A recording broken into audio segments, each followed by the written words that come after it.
I'm going to start by making an apology, and it's for this, is I was very censorious about you over the COVID scandal that you got caught up in.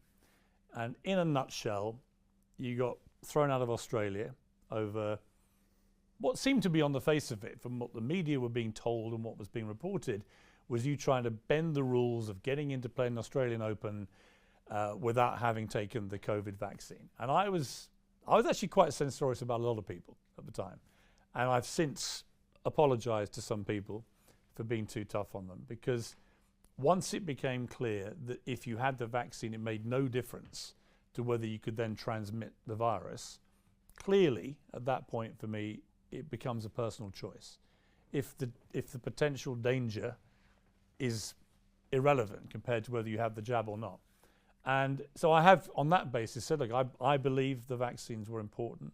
I think they saved a lot of lives. I had lots of people in my life at the time who were going through a terrible time with COVID. One of my co-workers on the morning show I was doing, her husband was in a coma from COVID. He sadly died. A friend of mine said goodbye to her mother on FaceTime, who was in a care home and died from COVID, and so on. I knew lots of people.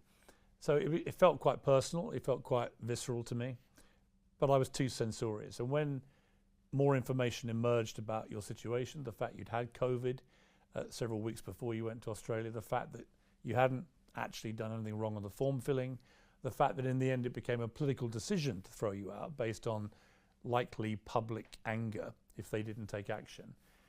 When I look back on that and reflect on that, I would like to say I'm sorry for the intemperate language I used against you, because I didn't know you. I took what I was reading and hearing at face value. It turned out to be more complicated. And yeah, I'm sorry for over-egging the rhetorical souffle.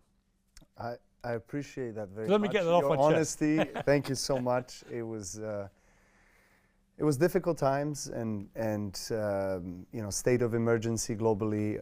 I understand, you know, we've been through hell globally, all of us on this planet, and you know, the only thing I would add, not to really dig deeper into this whole situation on the COVID and vaccination, is that I was never a proponent of anti-vax or pro-vax. I was always freedom of choice. So and that was misinterpreted. You know, I was proclaimed to be, you know, one side or the other side or so forth. It's either black or white, and I said, you know, it doesn't need to be that way.